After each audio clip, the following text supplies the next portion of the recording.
You can't nominate your sister as beneficiary of your superannuation fund. If you're over here living your life and your sister's over here living her life, the two of you are adults, completely independent, not dependent on each other, you cannot nominate each other as superannuation beneficiaries. Story time. We came across a client today where there were two sisters. This sister over here married another guy. This is a second marriage.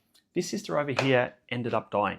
She had some superannuation benefits, and the beneficiary she had listed on her superannuation was to pay half of the money to her new husband and half of the money to her sister. Now, the superannuation fund will accept the beneficiary nomination in the first instance because they don't know the relationship between the two sisters. Perhaps they were dependent on each other, and in which case the super fund could have paid money to this sister.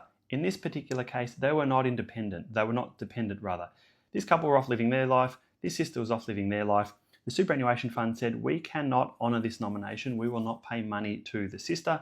She does not meet the definition of a superannuation dependent. Instead, what ended up happening is all of the money ended up being paid to the new husband. Now, this could have caused a problem. The new husband, if he wasn't such a nice guy, he could have run off with all the money, and there's not really much anyone could have done about it.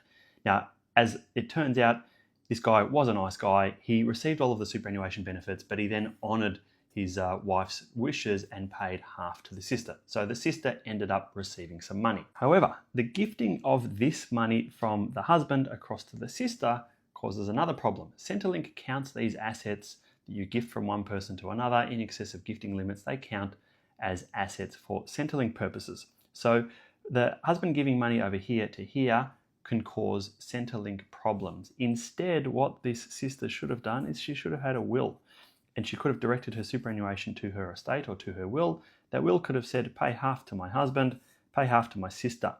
The sister would have ended up with the money. They wouldn't have had this gifting problem and then the flow-on effects that has to Centrelink benefits.